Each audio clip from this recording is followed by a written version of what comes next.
Good evening and welcome to Friday's 6-1, the headlines.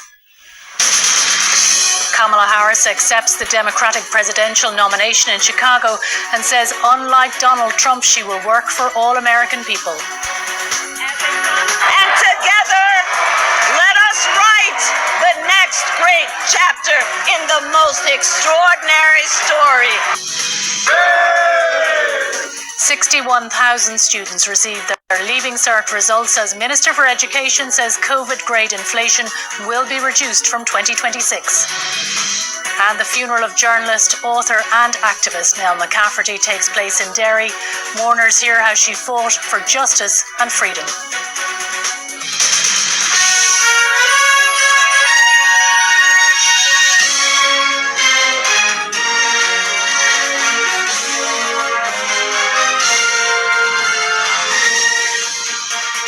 In the United States, Kamala Harris has formally accepted her nomination as the Democratic Party presidential candidate. In her acceptance speech, Ms. Harris promised to be a president for all Americans if she defeats Donald Trump in November's election. She also told delegates that was in shock following the tragedy. A volcano in the southwest of Iceland has erupted again, spraying smoke and lava through an almost 4-kilometre-long fissure. It's the 9th eruption since 2021 near the town of Grindavik, whose 4,000 residents have been mostly evacuated since last November. Lava is not currently flowing towards the town, thanks in part to barriers constructed by Icelandic authorities. And there we take a break, but coming up, Derry City's red card to post-Brexit rules which are hampering player transfers. And in sports, sticking with the League of Ireland, leaders Shelbourne host Bohemians in Tulka Park this evening, while both Paul O'Donovan and Siobhan McCrone advance to the finals of the World Rowing Championships in Canada.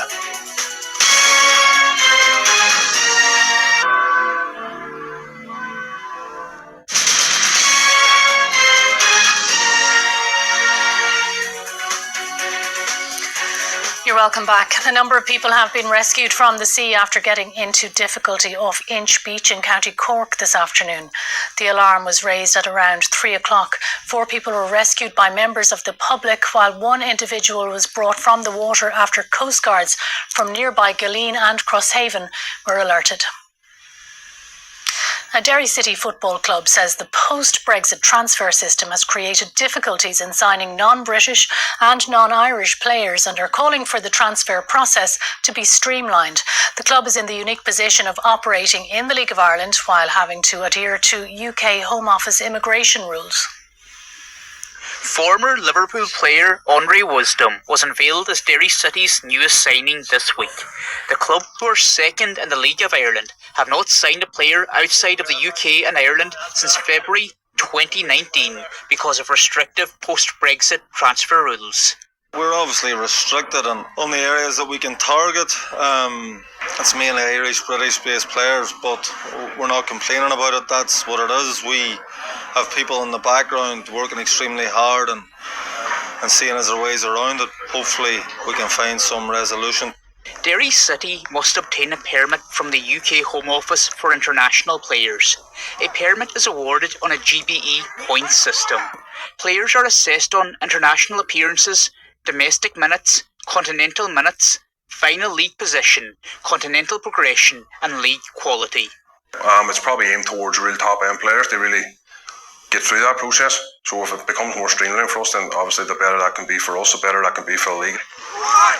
We haven't got anybody through this process at this moment in time. We obviously play in the FAI. I think anything to do with players coming to the north is to do with the Irish FA and the Home Office. So there's probably a case there for everybody kind of to be involved and see what we can go with. A spokesperson for the UK Home Office said the criteria is reviewed annually with the Northern Ireland Football Association. The FAI told RT News that they're working with Derry City on all Brexit-related matters. The club says the transfer process may need to be more streamlined as they're to bring continental players back to the Brandywell again. Shane O'Curran, RT News, Derry. Now Shane is here with All the Day Sport. Vivian, thank you very much. Good evening. Paul O'Donovan and Siobhan McCrone have both booked their place in the finals at the World Rowing Championships in Canada. O'Donovan came home 6.34 seconds clear to qualify fastest for tomorrow's final in his men's lightweight single sculls event, while in the women's lightweight single sculls, McCrone, who is the defending world champion, finished second in her semi-final to advance to Saturday's decider. Now, Dundalk's League of Ireland fixture with St Patrick's Athletic on Sunday has been postponed due to Pat's involvement in European competition. There are 3 Premier Division fixtures tonight. Derry City are away to Waterford, Drogheda United host Sligo Rovers, and league leaders Shelbourne welcome Bohemians to Tolka Park, a hugely important Dublin derby for both teams at opposite ends of the table. The Dublin derbies are, they're, no matter where you are in the table or what time of the year it is, they have probably that extra edge, that extra bit of weight in them. We don't feel any kind of pressure about anything really. It's just, again, what we drive home is what's put us here, what's put us in this position. What's made us, a really good team, and that's comes from the work that's been put in away from the 90 minutes you see on a Friday. Manchester City have re-signed former captain Ilkay Gundogan from Barcelona on an initial 1-year deal with the option of a further 12 months. The 33-year-old could feature for the current 4-in-a-row Premier League champions who take on Ipswich Town tomorrow if the relevant paperwork is processed in time. 2 teams have been promoted the League One to Championship to the Premier League with the same manager, with clear patterns. He was the team in the first game of the season for all Premier League, the most intense team have. This is only I'm concerned right now. I understand Ilkay is a highlights today, but since I stand up for this room, Ipswich Town is only I'm concerned. Rory McIlroy and Shane Lowry are 4 under and level par respectively through the turn at the BMW Championship in Colorado, where Adam Scott leads on 12 under. Meanwhile, it's the second day of the Women's Open at St Andrews, where there has been a telling move by world number 1 Nelly Korda. The 26-year-old shot a 4 under 68 to move to 8 under par. 3 clear of the field. Leona Maguire is 1 over. Stephanie Meadow is 5 over, which is currently the cut mark. The Archie Watson-trained Bradzel won today's feature race at York. Holly Doyle was in the saddle to take first place in the Nunthorpe Stakes. Bradzel, led in by Pontos, has the advantage. Then rushing tonight's Big Evs. Asfora still with work to do. Then Starlust, Bradzel trying to see it out in the Nunthorpe. From in second place, Starlust. Asfora taking a long time to pick up. But Bradzel's clear. Believing is the one that's finishing off on the near side. Bradzel all out. It's Bradzel's Nunthorpe.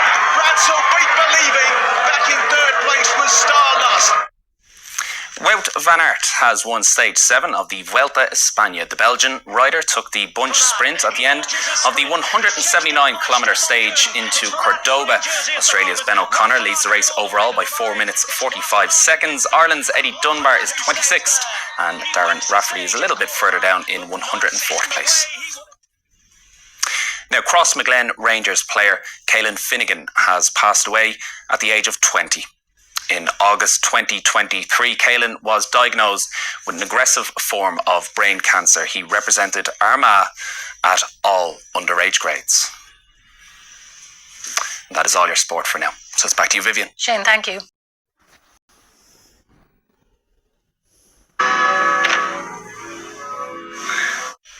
Good evening, you're welcome. Tonight at 9.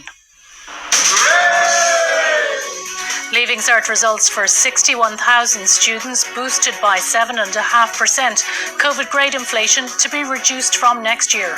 They did say from 2025 we would see the adjustment being reduced over time, step by step.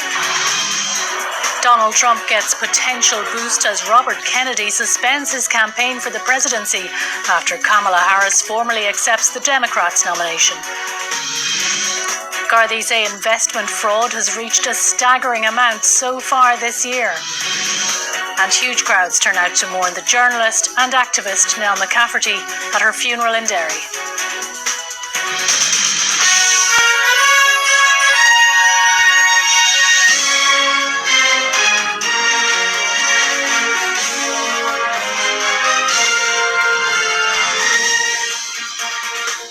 The Minister for Education, Norma Foley, has said inflated exam grades will be gradually reduced from next year. The measure was introduced during the COVID-19 pandemic and saw today's 61,000 Leaving Cert results boosted by an average of 7.5%.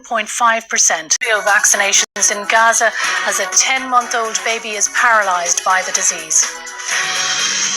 And Derry City Football Club face player problems as post-Brexit rules affect transfer deals.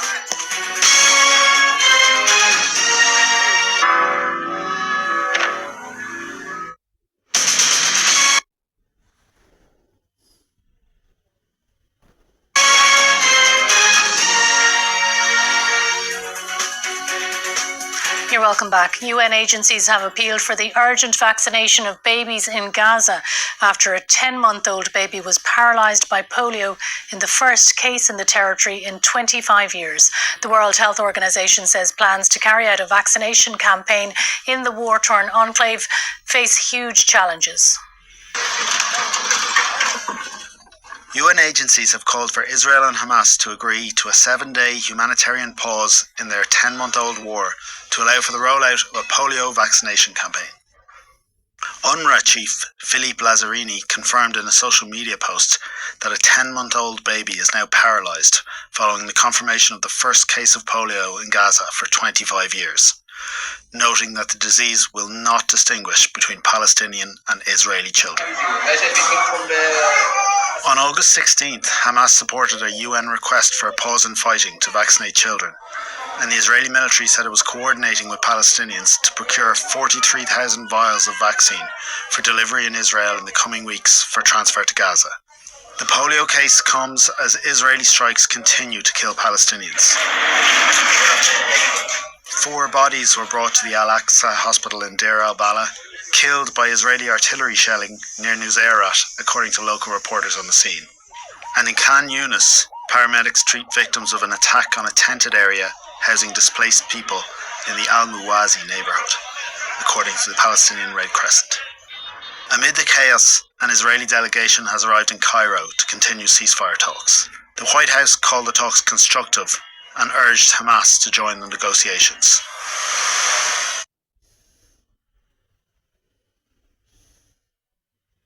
But in Lebanon, Israeli strikes have killed 8 fighters and 1 child. And as missiles heading to and from Lebanon light up the night sky, peace feels as far away as ever.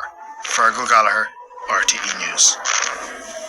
India's Narendra Modi has urged Ukrainian President Vladimir Zelensky to sit down for talks with Russia to end the war in Ukraine. He made the comments in an historic visit to Kyiv and offered to act as a broker between the Russian and Ukrainian leaders. Tomorrow marks Ukraine's Independence Day, 33 years since the country rejected Russian rule. Today saw the traditional Flag Day, now laden with symbolism after almost 3 years of war with Moscow.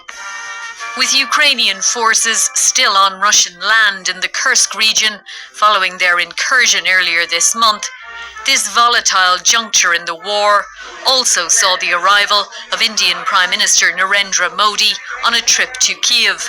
The hug he shared with Ukraine's president earlier, reminiscent of his greeting for the Russian President Vladimir Putin just last month on a trip to Moscow.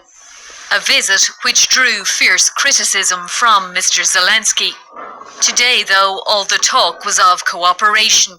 Sitting down to discussions, the Indian leader urged Ukraine to do the same with Russia, saying dialogue was the only way to end the war, as Kyiv urged India to use its influence with Moscow to resolve the conflict. I think that India, you're a big country, you have big influence, and you can stop Putin, and you can stop and hold his economy and put him really on his place. With Kyiv seeking to do just that, it welcomed a new US military aid package worth $125 million as Ukraine faces another Independence Day as a country at war. Fiona Mitchell, RTE News. A volcano in the southwest of Iceland has erupted again, spraying smoke and lava through an almost 4-kilometre long fissure. It's the 9th eruption since 2021 near the town of Grindavik, whose 4,000 residents have been mostly evacuated since last November. Lava is not currently flowing towards the town, thanks in part to barriers constructed by Icelandic authorities. The opening fixture of the US college football season takes place tomorrow at Dublin's Aviva Stadium when Florida State University take on Georgia Tech. But before the sold-out game, Florida team members made a special visit to share their skills with some excited Irish fans. Some Gaelic Games guidance for Florida State University today, who swapped punts for points ahead of their college football season opener against Georgia Tech this Saturday. And who better to visit than Kilmacud Crokes, who came out in force to offer the Seminoles a proper Irish welcome. We're delighted to have these guys here. It's something that we truly cherish. We have 130 boys and girls here to witness this and to experience this and to just welcome these guys to Ireland. The boys so far seem to be fascinated by the game of hurling. Like it works every time. We're going to have a competition at the end and to see how well they do. Oh yeah! And for Florida State's best and brightest, today's visit proved an ideal opportunity to see what Ireland's next generation of sports stars can bring to the American stage. People who have grown up in Gaelic football come over and succeed in college football and the NFL, I think is very important because for our guys, they get to appreciate that there are other people around the world, not just Americans, that can succeed in football and do different things like that. It just proves that no matter where you are, how small, how big, how far across it reaches the world, sports in general, like it brings the world together. 1, 2, 3, 7! As American football takes over Dublin City this weekend, it only makes sense that our visiting competitors show us how it's done and even immerse themselves in Ireland's favourite pastime. And who knows what the Seminoles have learned today from Kilmacud's finest may even come in handy at the Aviva this Saturday. Barry Gallagher, RT News. Derry City Football Club says the post-Brexit transfer system has created difficulties in signing non-British and non-Irish players and are calling for the transfer process to be streamlined. The club is in the unique position of operating in the League of Ireland while having to adhere to UK Home Office immigration rules. Former Liverpool player Andre Wisdom was unveiled as Derry City's newest signing this week. The club, who are second in the League of Ireland, have not signed a player outside of the UK and Ireland since February 2019 because of restrictive post-Brexit transfer rules. We're obviously restricted on the areas that we can target. It's mainly Irish, British-based players, but we're not complaining about it. That's what it is. We have people in the background working extremely hard and seeing as there are ways around it. Hopefully we can find some resolution.